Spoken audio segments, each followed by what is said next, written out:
Welcome, ladies and gentlemen, to another episode of TerraFirmaPunk. Unfortunately, it's just a quick one this evening, as whilst I was away on vacation in Canada, there was something of an unfortunate setback. My colleague John was trying to edit the custom NPCs to create a new adventure, and he unfortunately did something that corrupted the world save. So yeah, sadly, I've had to start again from scratch and try to regain as many of my previous possessions as possible, including finding this location once again, so it's been a bit of a challenge to say the least. But as you can see, I've been hard at work at building that tower, and I've also planted some crops where the old ones used to be, so let's quickly go and check them out and see how they're getting on. Now unfortunately they won't be exactly the same as in the last save, but hopefully they should be more than enough to last me through the winter time. Well, these tomatoes still have a ways to go. And the same with these other crops. The rye looks like it's getting close though. Maybe if I give these another day or two they'll be ripe for harvesting, but right now they're just not ready. But that's okay, we can always come back. I actually feel kinda sorry for my colleague John because the poor guy's done nothing but apologise profusely since I came back from vacation. I told him it was alright, these things happen, and I don't actually mind starting again from scratch, providing it's not too often of course. I'll just have to be more careful and create more backups in future. The best part is that it was John's son that gave him more grief for screwing up the world file than I did. So yeah, he has been watching the series since day one, so he was probably worried his dad had screwed up the adventure somehow, but no chance of that thankfully, because as you can see, I've managed to bounce right back. Since the ground floor level of this tower is complete, I might as well show you guys the inside. As you can see, it's looking a little bit cluttered in here at the moment because I've had to store everything on the ground level, but that's something I'll sort out later on.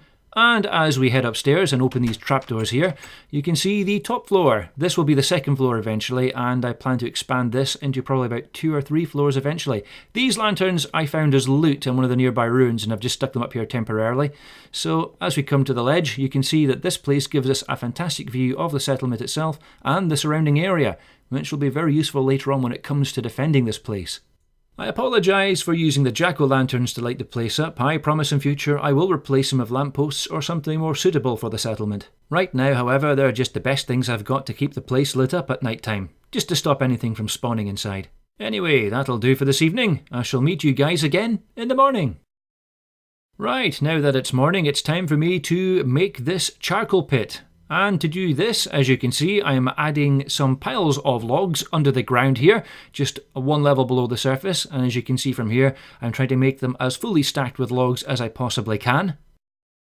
And now that I've done that, I just add all this earth over the top of the logs, leaving a space in the middle because I'll need to set this all on fire using either the fire starter, or, if that doesn't work, like now, just throw a torch on it, and that should start the flames.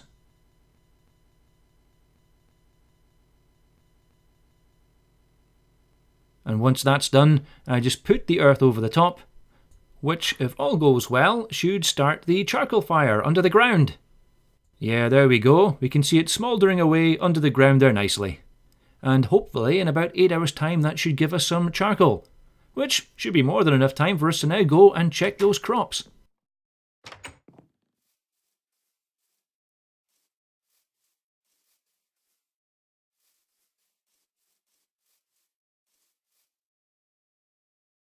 These ones could do with a little longer, but the other ones right here look ripe for harvesting, so I'll just gather those now. And I don't need the shepherd's crook to do that, so I'll just toss that away. And there we go, we've got some tomatoes and seeds.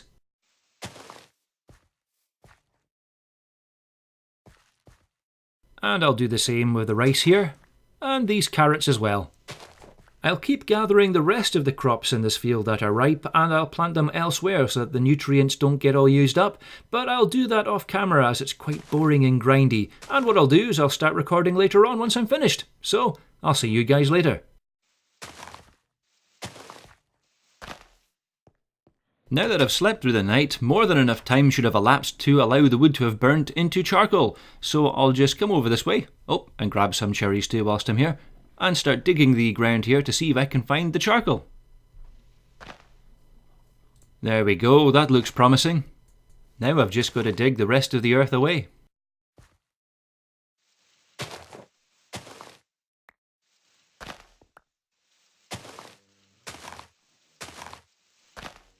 All I need to do now is just use my shovel on this charcoal pile here, and the individual pieces of charcoal should end up in my inventory. Okay, maybe I should rephrase that. The individual pieces of charcoal pop out of the pile when I dig it, and then end up in my inventory when I step over them. But regardless of that, it's the same result. The overall amount of charcoal you get, I think, depends on how many logs were added to each individual pile in the charcoal pit, as well as what kind of logs you're using, and also a bit of randomness as well. As far as I'm concerned, however, as long as I've got more than 30 pieces of charcoal, I'll be happy.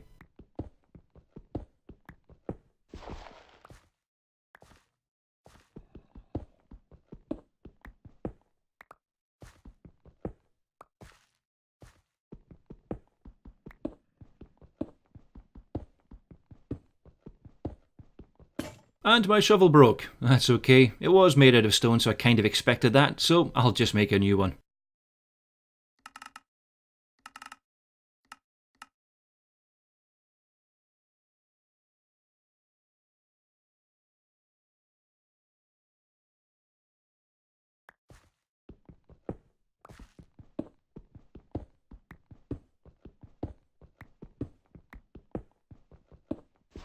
There we are, all done. All that's left to do now is put the dirt back in the charcoal pit again, just to make it look neat.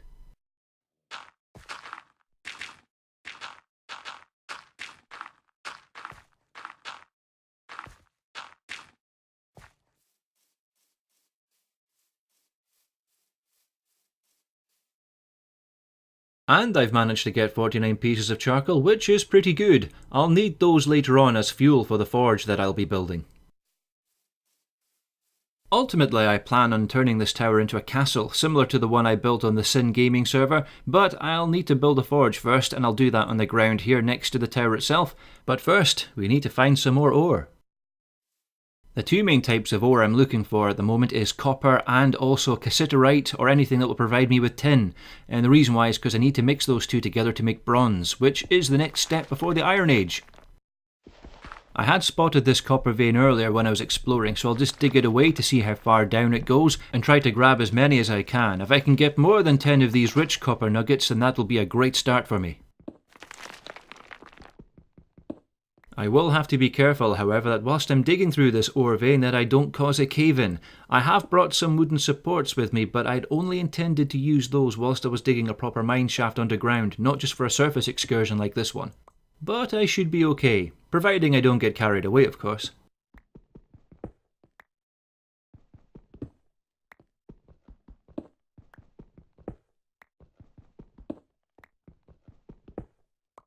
Right, that'll do for the moment. I don't want to dig too greedily or too deeply quite yet. And that's not bad, that's 12 rich native copper I've got. It's starting to get late, but before I head back I want to very quickly check that mountain behind me. I did spot some ore veins on the side of it, and I just want to see what they are first before I go home.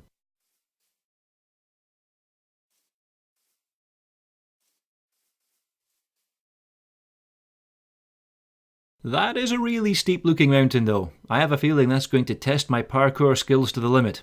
Oh well, here we go.